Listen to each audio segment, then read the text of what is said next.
Good evening, Phobia. I hesitated for a long time before sharing my story, but if you've decided to tell it, thank you for keeping me anonymous.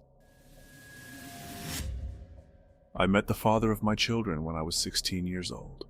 Today, I'm 30.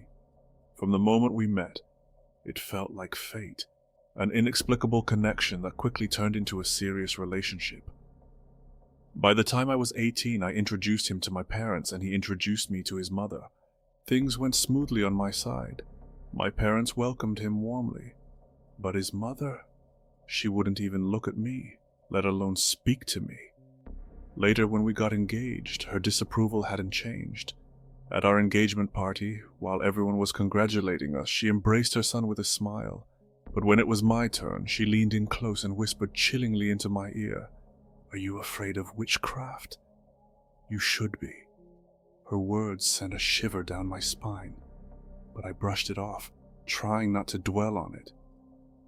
We decided to move in together, finding a tiny studio apartment in Paris. It was small, but we were happy, excited to start our life together despite his mother's disapproval. She called us every night, warning us that we were making a mistake and that we'd regret it. And then the nightmare began. When I was alone in the apartment, someone would knock on the door, but when I opened it, the hallway would be empty and the automatic lights were always off. It started happening more frequently, always when my fiancé was at work, sometimes as late as 2 a.m. I'd panic, pressing my ear to the door or looking underneath it, hoping to catch a glimpse of a shadow or the light switching on. But there was nothing. At the same time, my health began to deteriorate. I was constantly exhausted, plagued by nightmares, and could barely function during the day. Eventually, I had to stop working. After multiple tests, doctors diagnosed me with an autoimmune disease that seemed to appear out of nowhere. Tensions grew at home. My fiancé and I started arguing constantly over the smallest things, and I couldn't shake the feeling that something dark was looming over us. I confided in my mother, telling her about his mother's threats. She immediately decided to cleanse our studio using spiritual remedies. Afterward, things finally began to settle. The nightmares stopped. The atmosphere at home felt lighter, and for the first time in months, we found peace. A few months later, I discovered I was pregnant. Out of nowhere, my mother-in-law started acting differently. She insisted on rebuilding a relationship with me, suddenly becoming kind and accommodating. Around that time, she found us a larger apartment and encouraged us to move there. It seemed like a generous gesture, but the moment we settled into the new place, everything went downhill. Her kindness vanished, and she stopped contacting us entirely. My health worsened. The autoimmune disease I'd been battling grew more severe, and my pregnancy became increasingly difficult. By the time I was 6 months along, I felt like I was falling apart. One day, while out running errands, I bumped into my mother-in-law and her sister at a store. I froze. They walked straight toward me, their expressions cold and unforgiving. My husband's aunt sneered at me and said, "Have you seen yourself? I don't know why he's with you. You're not one of us, and we don't mix." Her words hit me like a slap in the face. She set her basket down and walked out of the store with my mother-in-law following closely behind, not even glancing back. I felt a wave of panic wash over me. I hurried home and called my husband. At the time, he didn't believe in witchcraft or anything supernatural. He tried to reassure me, brushing off their behavior as old-fashioned nonsense. "My aunt lived in Morocco," he said. "She probably picked up some superstitions there. Don't let it get to you." But something about the encounter didn't sit right with me. From that day on, my pregnancy became a nightmare. I started losing chunks of my hair, and my body felt weaker with each passing day. The doctors assured me the baby was fine, prescribing supplements to help me stay stable, but I knew deep down something wasn't right. And at the 7th month, things took a terrifying turn. One evening, I suddenly started bleeding heavily, far more than could be considered normal. In a panic, I called my husband, who was at work. He, in turn, called his mother for advice. Her response chilled me. Tell her to lie down. This happens sometimes in the 3rd trimester. But I couldn't bring myself to listen. Something told me to trust my instincts. I called the paramedics, who rushed me to the hospital. Before my husband could arrive, I went into labor alone. My son was born prematurely and in critical condition. He was immediately transferred to another hospital with a specialized neonatal unit. When my husband finally arrived, I begged him to follow the ambulance and stay with our son. At the same time, I pleaded with the hospital staff to transfer me to the same facility. Eventually, they agreed and I was moved. The doctors assured me that my son was stable and in good hands, but as I lay in that hospital bed, the unease inside me only grew stronger.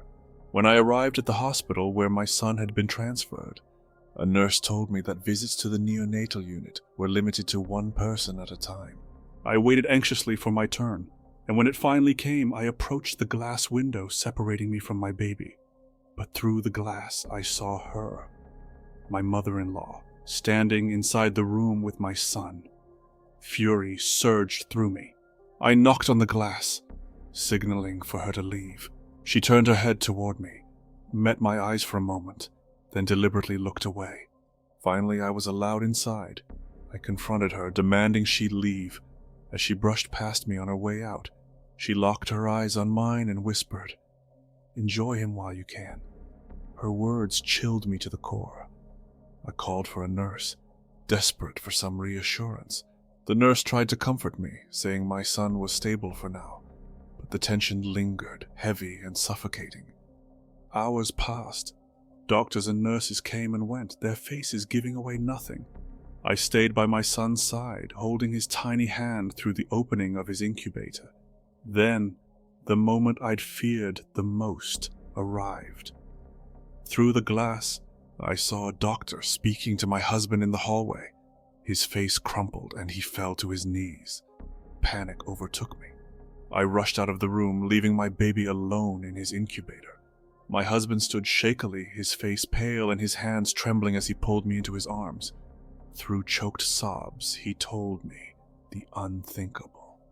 Our son had suffered a brain hemorrhage.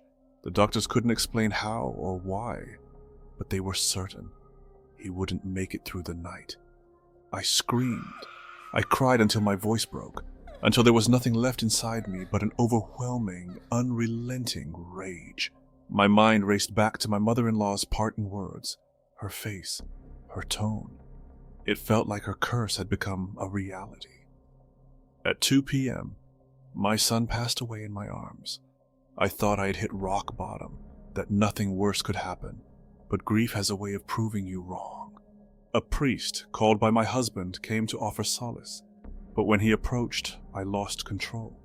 Words I didn't even recognize as my own poured from my mouth in a torrent of anger and pain.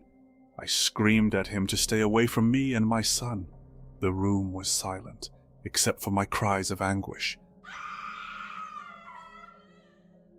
Everyone stared at me, stunned. Everyone except her. My mother-in-law turned to my husband and said, "Look closely. Now you see her true face." At that moment, I wanted to strangle her. The hatred I felt for her was unlike anything I'd ever known, raw and consuming. For the next 2 years, I lived like a ghost. I was trapped in grief, weighed down by the fear of her and her sister. I don't know how my husband stayed by my side during that time. I pushed him away at every turn, doing everything I could to end our marriage. But, step by step, I began to heal. And now, I'm pregnant again with a little girl. We hid my second pregnancy for 7 months. Around that time, my mother-in-law tried to reconnect with us again. I refused. She insisted, but I stood my ground. When she finally came to visit, I made sure not to be around. I invented excuses, pretending I had medical appointments and left the house before she arrived. Our daughter was born, and for a while, we were happy. We brought her home and everything seemed fine. But a few months later, the nightmare began again, and she became sick. She wouldn't eat, and her weight dropped drastically. Doctors suspected she might have cystic fibrosis, and she was hospitalized for extensive tests, including biopsies. But every result came back normal. There was no explanation for her condition. Desperate, my mother took us to a temple. We spent the day with a monk who performed purification rituals and prayers, offering blessings for our family. Miraculously, just a few days later, my daughter improved. Though she still struggled with a form of anorexia, she began to regain strength. We fought through this and other health challenges together, trying to stay strong as a family. Despite everything, I couldn't shake my doubts about my mother-in-law. I spoke to my father-in-law about my suspicions. He decided to intervene. What followed was an explosive argument with my mother-in-law, during which my father-in-law threatened her. 5 months after that argument, he died in his sleep. I was devastated and racked with guilt. Deep down, I couldn't stop blaming myself for his death. I avoided my in-laws at all costs, staying silent and doing everything I could not to provoke them further. Then my mother-in-law asked to keep my daughter for the weekend. I refused instinctively. It led to a heated fight with my husband, who still didn't believe in witchcraft. Exhausted from the argument, I reluctantly gave in. When our daughter returned from her grandmother's house, I unpacked her bag and froze. Inside, I found my hairbrush, one I hadn't even realized was missing. It still had strands of my hair stuck in the bristles, but part of the brush had clearly been cleaned. The other side was spotless. My blood ran cold. I snapped. I called my mother-in-law immediately, demanding to know what was going on. Her response chilled me to the bone. "We're not finished yet," she said. Then she hung up. Terror consumed me. Fear for myself, for my daughter, and for my marriage. I went back to the temple and then to a church, desperate for help. But the moment I stepped inside the church, my body betrayed me. Sweat poured down my face. A wave of heat hit me, followed by an icy chill. My vision blurred and I collapsed to the floor. Every instinct screamed at me to run, as if my life depended on it. Not long after, my father, my rock, the person I was closest to, was diagnosed with advanced cancer. In just 1 month, he was gone. There had been no signs, no warnings, nothing. Heartbroken, we moved again. But this time, I made sure the house was purified before we stepped foot inside. During the pandemic lockdown, my husband finally cut ties with parts of his family, including his mother. I had a healthy baby boy. Everything seemed perfect, like a dream finally coming true. But now, I've reached the final chapter of my story. 8 days ago, I was at the mall with my kids. We stopped for some ice cream, sitting at a small table together. Suddenly, a woman I'd never seen before sat down across from us.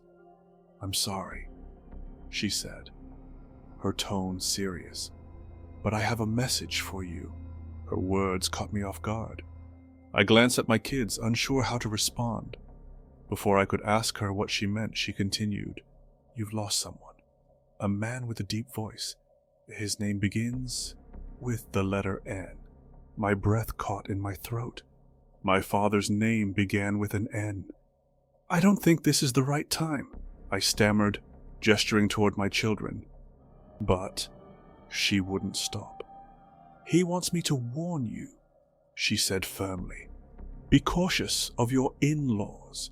Protect your children. They are planning something harmful, and if you don't act, your illness will worsen." Her words sent a shiver down my spine. "And one more thing," she added, lowering her voice. "He wants you to know he's watching over you. He says you need to find your faith again." With that, she stood up, smiled faintly, and said, "Congratulations on your marriage." Then she walked away, disappearing into the crowd. I sat frozen, struggling to process what had just happened. Her words struck a nerve. She was right. We had just gotten married. Tears welled up in my eyes as I gathered my children and headed home. Even now, I'm shaken by that encounter, unsure what to make of it all. I know this story may sound unbelievable, but I swear every word is true. And that brings us to the end of today's story. I hope you enjoyed it and that it sent chills down your spine. If you did, don't forget to like the video and show your support by subscribing to the channel. And hey, don't keep the scare to yourself. Share this story with your friends so they can experience it too. Your support helps us bring you more terrifying tales like this one. Thank you for sticking around till the end. I'm Phobia, and I'll see you in the next story.